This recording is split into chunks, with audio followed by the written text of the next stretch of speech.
Hi Rockridge, this is Mrs. Berger, and today we're talking about solving quadratic systems.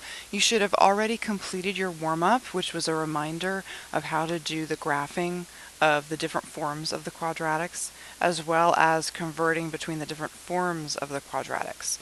So now that that warm-up review is finished, we're going to launch into the lesson on quadratic systems. So let's go to the second page, the first page of the notes, and ask again, what is a system? Do you remember from Algebra 1, what is a system? Well, back in Algebra 1, you were only dealing in lines. You weren't even talking about quadratics back then. And if you had a system of lines, it might have looked like that. A system is really just a fancy math word for more than one equation. More than one equation. So if anyone tells you they have a system, they're talking about having more than one equation. That equation could be a line and a parabola. It could be two lines and one parabola. It could be two parabolas. It could be 5 parabolas. A system is just more than one equation. It's a fancy word for having more than one equation. When we talk about a solution to a system, back in Algebra 1, we found solutions to linear systems by seeing where those lines crossed. Remember that? The intersection point was where we would find the graphical solution to a system. And algebraically, we found those as well when we found the x and y's that worked for those systems. So let's pretend like for these two lines, maybe the cross point was 2, 3, right? Remember back in Algebra 1, let's say they maybe crossed at 2, 3.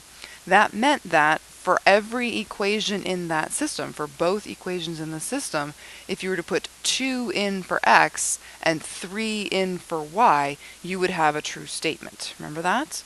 So the systems work the same in quadratics, the same characteristics of the systems in quadratics. It's just a little more complicated because now you have quadratics instead of just lines. So again, algebraically, a solution algebraically for a system is any ordered pair. And remember, an ordered pair is an x, y. Any ordered pair that makes all equations true. That makes all equations in the system true. So the ordered pair can't just work for one of the equations. It has to work for both of them. Graphically, we've already talked about it up here, but graphically, a solution is where the graphs intersect. And it's where the graphs intersect each other. Okay? So for system solutions, I don't care right now where the graphs intersect the x-axis or the y-axis. That was fine when I wanted to know the x-intercepts or the y-intercepts. When I want to know the solution to a system, I want to know where the graphs intersect each other. Okay? So with those concepts in mind, let's take a look at a couple of examples here. So if you were presented this graph, this system, this quadratic, it's a double quadratic, 2 quadratics in this system, the solutions are found where the graphs intersect. And I know it's a little bit hard to read here, but they intersect each other at -1, 0, right here, and at 0, -1. Okay? Those are the two solutions to this quadratic system. Here, the solutions are found where the line intersects the ellipse, and that happens twice. So the two solutions to this graphical system are this point here, which is -2, -3, and this point here, 3, 2. And remember to put your x's and y's in the right order, or you'll mess up your algebra. Again, it's beautiful that it crosses up here at the y-axis, but that's not a solution to my system. That's just a y-intercept of the ellipse. I care where they intersect each other if I'm trying to find the solutions to the system. Finally, we've got another sideways ellipse and another line. Where they cross each other is here and here. And that looks to be -3, +2. And let's call that a positive 1.5 and a negative 3. Okay? Get your x's and y's in the right order. Find where the graphs intersect each other.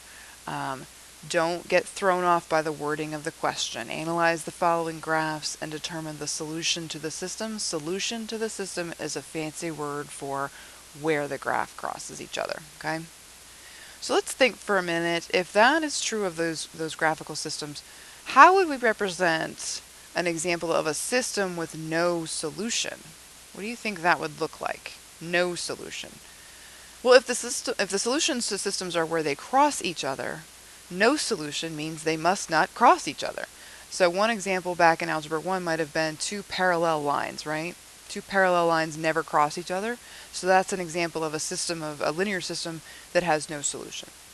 In our world today, when we have quadratics, maybe you have a parabola and a line that never cross. Or maybe you have an up parabola and a down parabola and they never cross. So all of those are examples of systems. Here's a system, here's a system, here's a system. Systems that don't have any solutions. Now, an example of a system with one solution. Back in the day when we were in Algebra 1, we saw that all the time.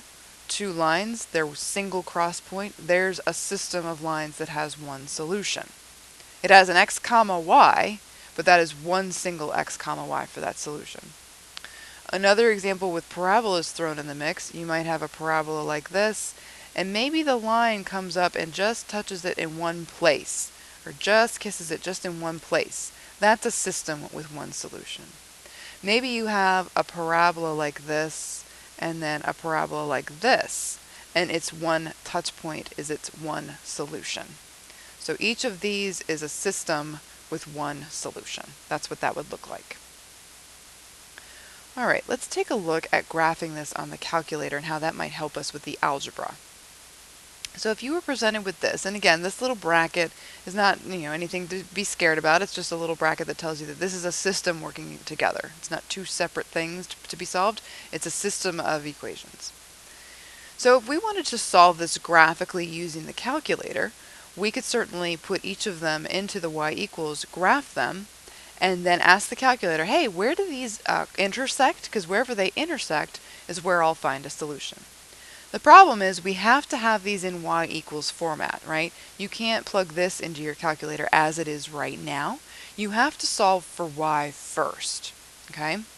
So the first thing you would do for this first one is we need to get y by itself. So negative y equals negative 2x plus 3. Y is still not by itself, so I go I divide by negative 1. Y equals positive 2x minus 3. So on your calculator, you'll enter 2x minus 3. If you need to pause the video to do that now, go right ahead. Now on the second equation, now we've got y squared in the mix. We can't put this in as is. We need y separated. So let's first isolate y by adding everything else over to the right side. So let's add 7x to both sides, and let's subtract 3 from both sides. Y is still not by itself. I can't put this in the calculator just yet. I need to take the square root of both sides. So if I take the square root of the left, I get y. If I take the square root of the right, I get positive and negative square root of 7x minus 3. On your calculator, you're going to need to enter the first one as the positive version, 7x, square root of 7x minus 3. And the second one will be your negative version, negative square root of 7x minus 3. So you can go ahead and enter those into your calculator and do your y equals. I've done that here. So I have 2x minus 3 as my line. I have square root of 7x minus 3 as my second. And I have negative, remember to use the negative down here, negative square root of 7x minus 3. And if I was to graph that together, I would have those three parts and they would look like this. Here's my line, here's my top square root, and here's my bottom square root. And this looks just like square roots that we remember from earlier units. Now, the real trick of using the calculator for these solutions. Remember again, solutions are found at intersection points. So I'm expecting to find a solution here, and I'm expecting to find a solution here.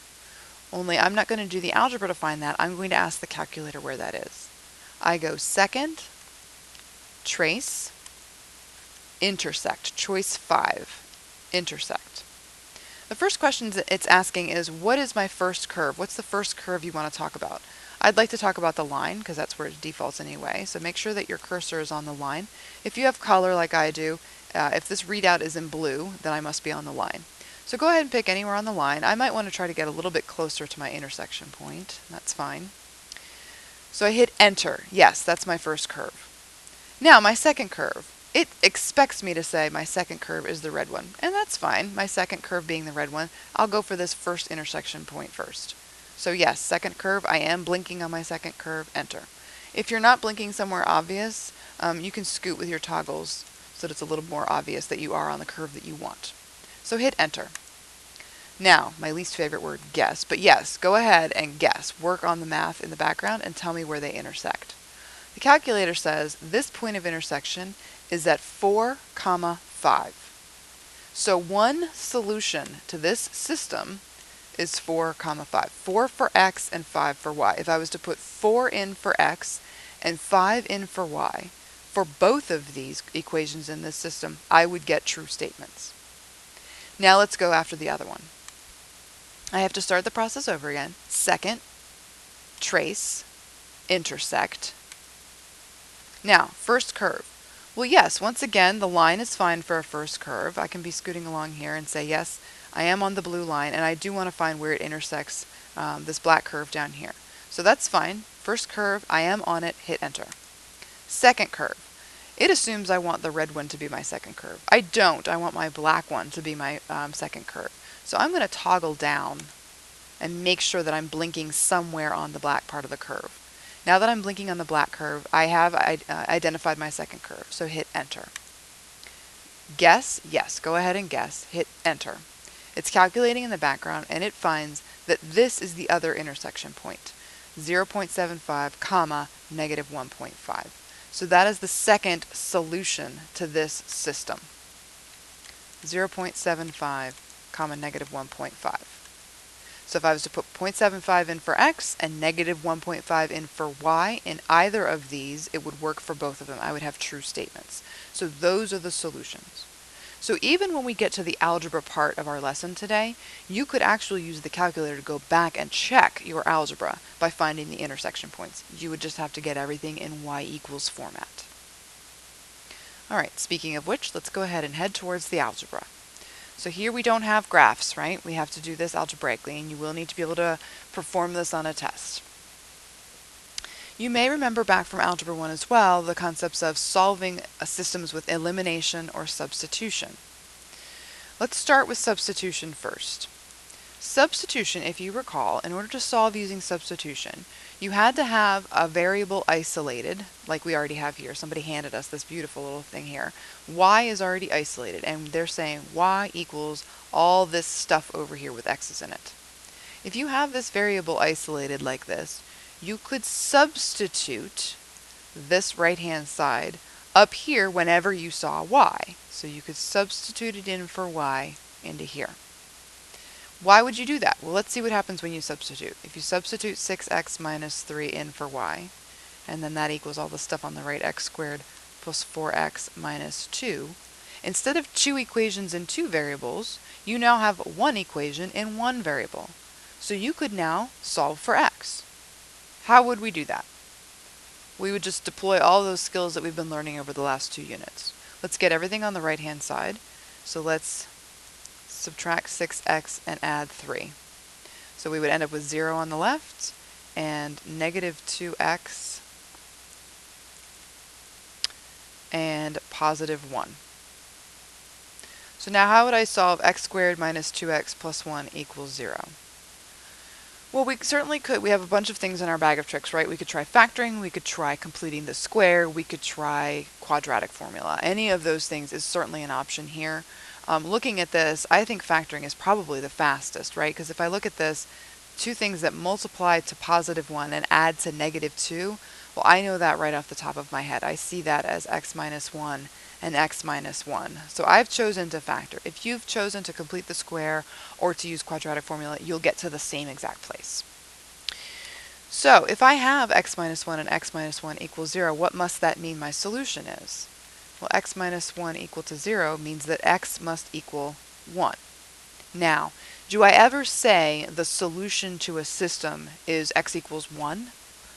Certainly not. I would always say the solution to a system is an xy pair. So how might I get the y to end out this pair? Hopefully you thought, well, wouldn't I just take that 1 and plug it in for x up here? Absolutely, that is absolutely what you do. And you could plug that 1 in into this equation or this one. Either one's fine. I'm going to do the easy math though. Let's go ahead and do the easy math on that second equation. So we're saying that y equals 6 times 1 minus 3. So that means we have 6 minus 3, which is 3. So the solution to this system is 1, 3. And it's actually a single solution. So we've got a little double solution there. So it just must touch each other. The line must just touch this quadratic. And if you were to put this in your calculator and do our little trick with intersect, it should spit out 1, 3 as well. Okay? So that's your solution. And if you want to indicate that it's a double, that's fine. So that we just use substitution to solve that one. Let's use substitution again in the next one. So someone has nicely handed us a nice isolated y. And so we're going to take this and make use of it by plugging x minus 5 in for y. So let's rewrite the top. X squared plus x minus 5 squared equals 9. Now, we need to get everything over on the left, just like we did over here. We need to get all our stuff on one side and a 0 on the other so that we can solve this. In order to do that, we need to FOIL out this x minus 5 squared situation. And please, please, please do not say that x minus 5 squared is x squared plus 25. It's not, right? So make sure you be careful with these. X squared, and then we've got x minus 5 FOILed together with x minus 5 equals 9. So x squared, let's FOIL this together. So plus x squared minus 5x minus 5x plus 25 equals 9. Still trying to get all my terms together on the left and a 0 on the right.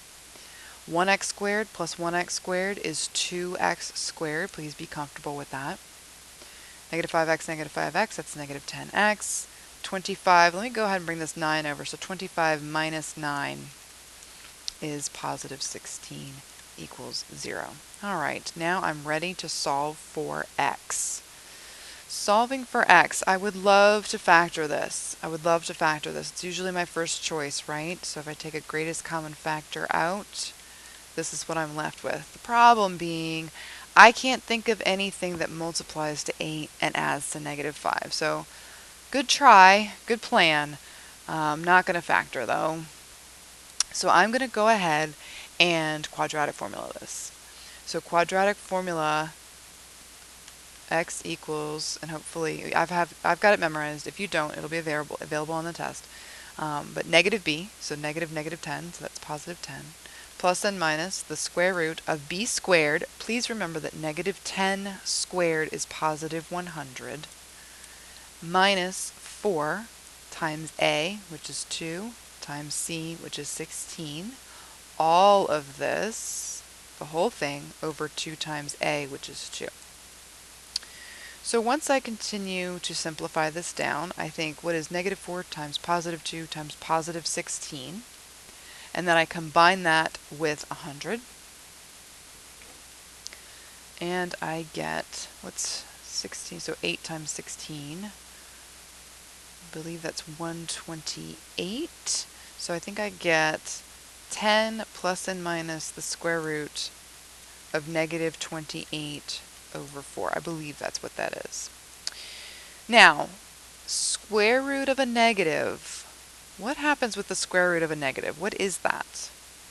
We know that that's going to turn into an I situation, right? And what does I stand for? I stands for imaginary. If you've got a solution that's imaginary, remember what that meant for roots.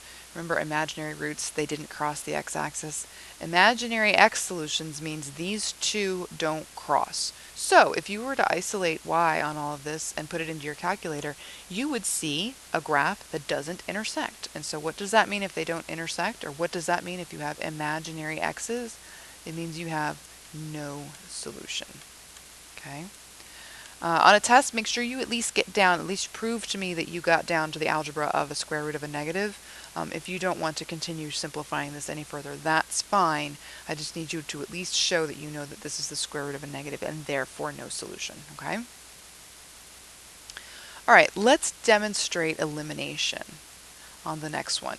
And I know you certainly can do substitution on this one, but just so that we can get some practice on elimination, let's use that method here so that we have some practice on it.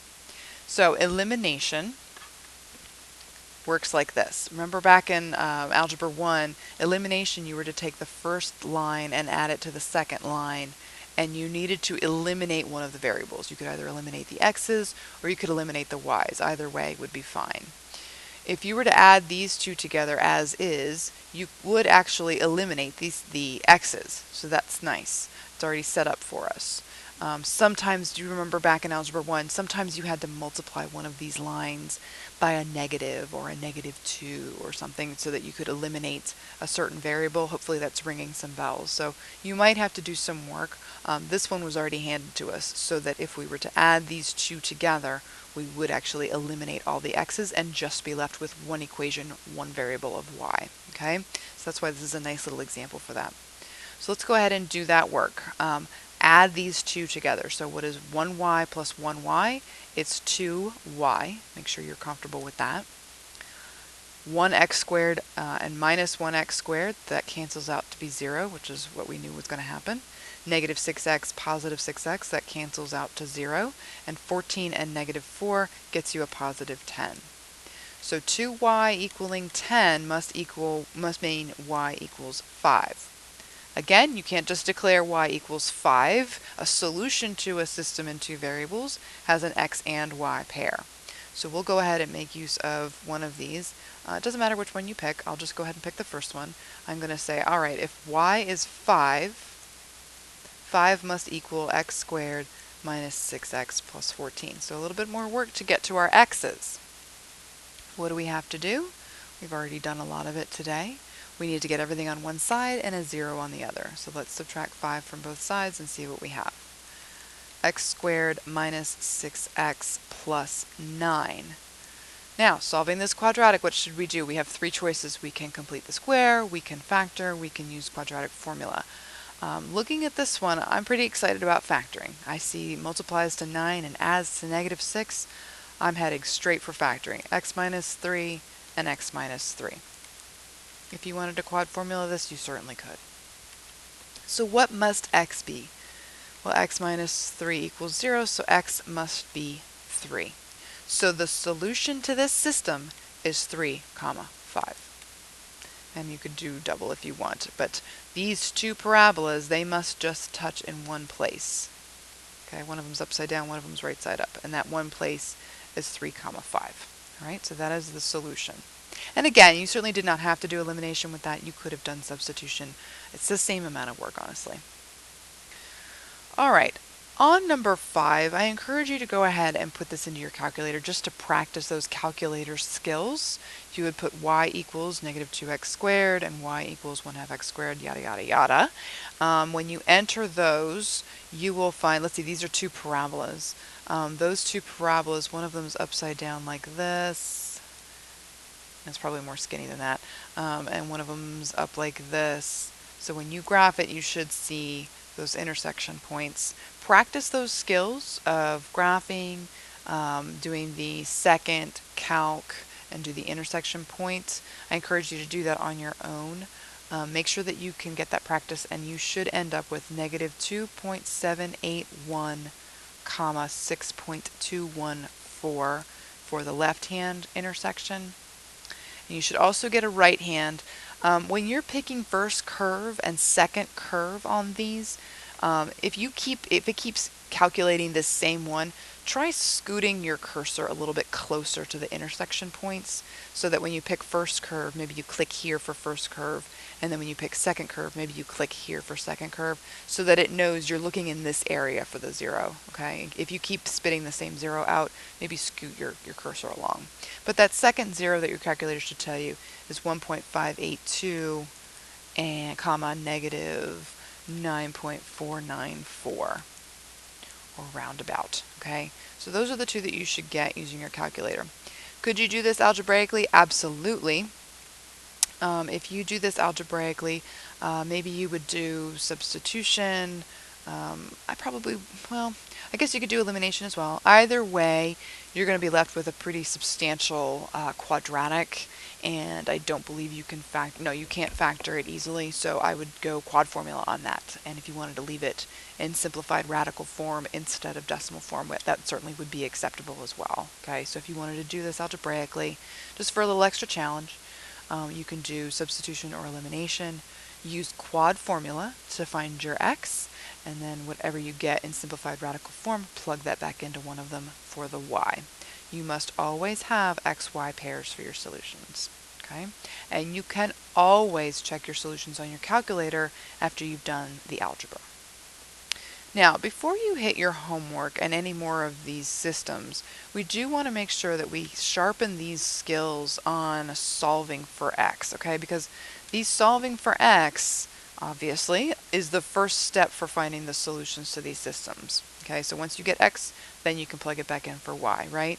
So let's remind ourselves how to solve for x. So if you did substitution or elimination and were left with something that looked like this, we would need to get down to that x. So let's remember how to do this.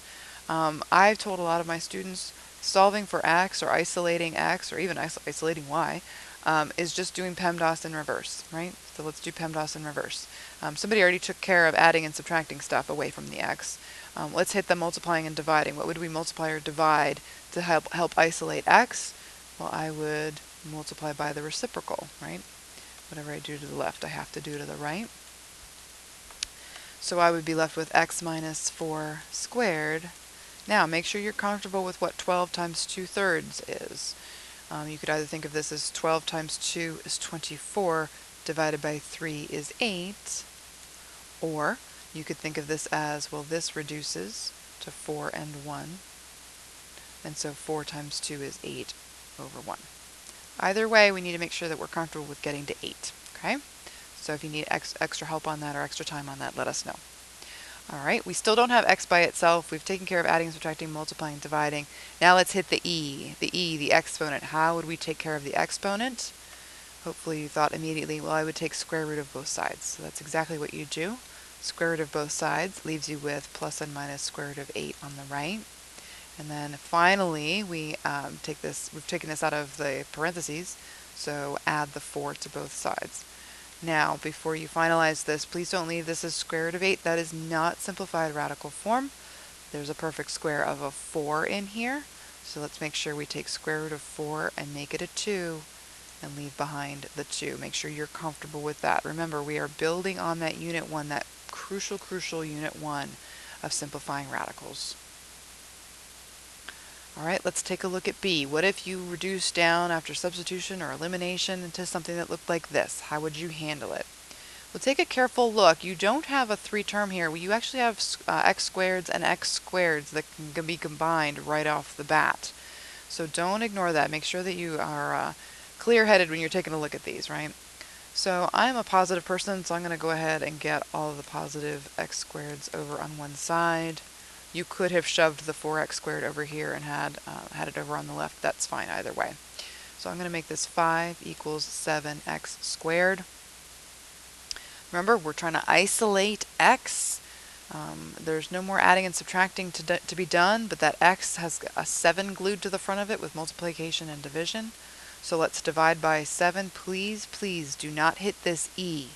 Do not hit this square root of the 2 until you've taken care of the multiplying and dividing. So for ease of explanation here, I'm going to go ahead and make this x squared equals 5 over 7. I just flip things back and forth to make this a little clearer. When I get to this point, now I can hit the e. Now I can take care of that exponent. By what? By taking the square root of both sides. When I do that, I've got x equals the positive and negative square root of 5 over square root of 7, or square root of 5 over 7. But am I allowed to leave square root of 7 in the denominator?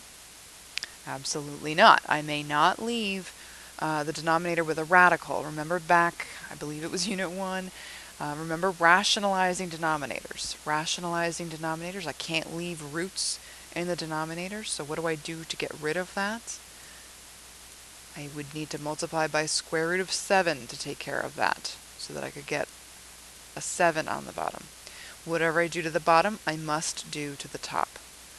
So that turns out to be square root of 35, and it is in fact the positive and negative of both of those. Okay. So x, the solutions for this, the two solutions are positive square root of 35 over 7 and negative square root of 35 over 7. Make sure that your skills on these are fresh. If this was a system, you would be plugging each of these back into the original to find the corresponding y's. So remember that these skills need to be fresh so that you can plug these back in for x and solve for y if you're on a system problem. All right, let's take a look at this one. We've got three terms here. They don't have the same exponents on here, so let's go ahead and make this 5x squared minus 3x plus 4. Shove everything on one side and get a 0 on the other. So I shoved everything over on the right and had a 0 on the other side. Can I factor this? I would love to. Multiply needs to multiply to 20 and add to negative 3. I don't think I can. I can't come up with anything that multiplies to 20 and adds to negative 3, and I really would not prefer to go completing the square on this because of this 5 out here. So I'm going to go ahead and go quad formula on this one. So quadratic formula, negative b, that's positive 3, plus and minus, negative 3 squared is 9, minus 4 times a times c. Sign matters. Please bring everybody's sign along with them. Over top of 2a. Now on the inside here, a negative 4 times a positive 5 times a positive 4, that's a negative 80. So negative 80 combined with a positive 9. Now we have the square root of negative 71 on the inside. And remember, this is all over 10, not just the radical part. This whole thing is over top of 10.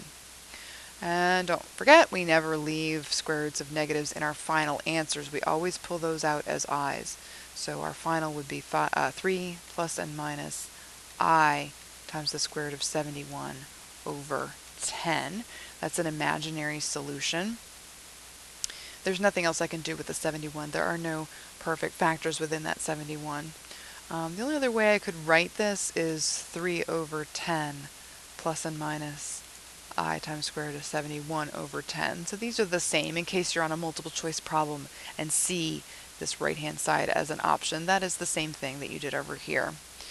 If this was a system and we then had to plug this back in for x, don't forget, if I have an imaginary solution for x, that's an imaginary solution. That's not a real solution, right? You're not going to see those graphs cross in the real world on your graphing calculator, so there's no solution to that system. So just make sure you have that ready to go if we were working a system problem. But we're not working a system problem on this one, so these are the two solutions for x. All right, the last one. Gosh, we sure wish that this was a 0, right? If this was a 0 over here, we'd have x minus 3 equals 0, x plus 5 equals 0, and we'd have some quick answers on our hands, 3 and negative 5. But it's not a 0, it's a 10. So we're going to need to get all this stuff over on the left-hand side. We're going to need to do some foiling, and we're going to need to see how best to solve this. So let's go ahead and FOIL this. X squared, let's go ahead and shorthand some of this. X squared, so 5 times x and negative 3 times x. So that goes ahead and nets us 2x. And then minus 15. Let's subtract this 10 from both sides while we're at it, so that we have a 0. So I'm looking at an x squared plus 2x minus 25 situation. Is there anything that multiplies to negative 25 and adds to 2? Not that I can see. Let's practice our completing the square skills since we've done so much quadratic formula today already. So let's practice some completing the square skills. Remember, we move this c term out of our way by putting it on the right.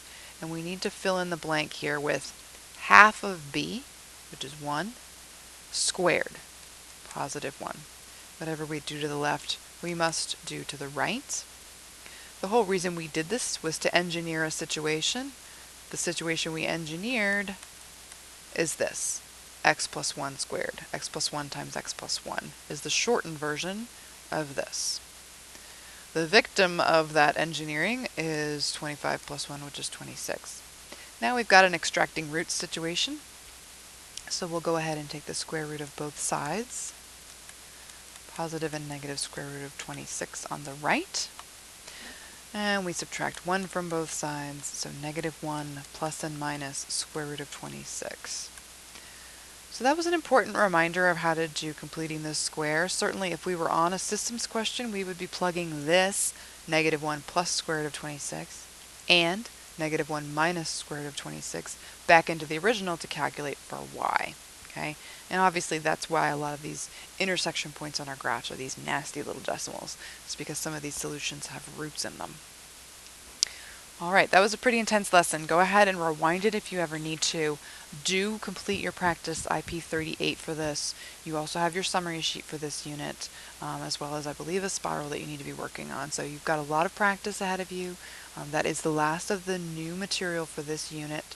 Make sure you are coming in with your questions and making sure that they're getting answered before your test.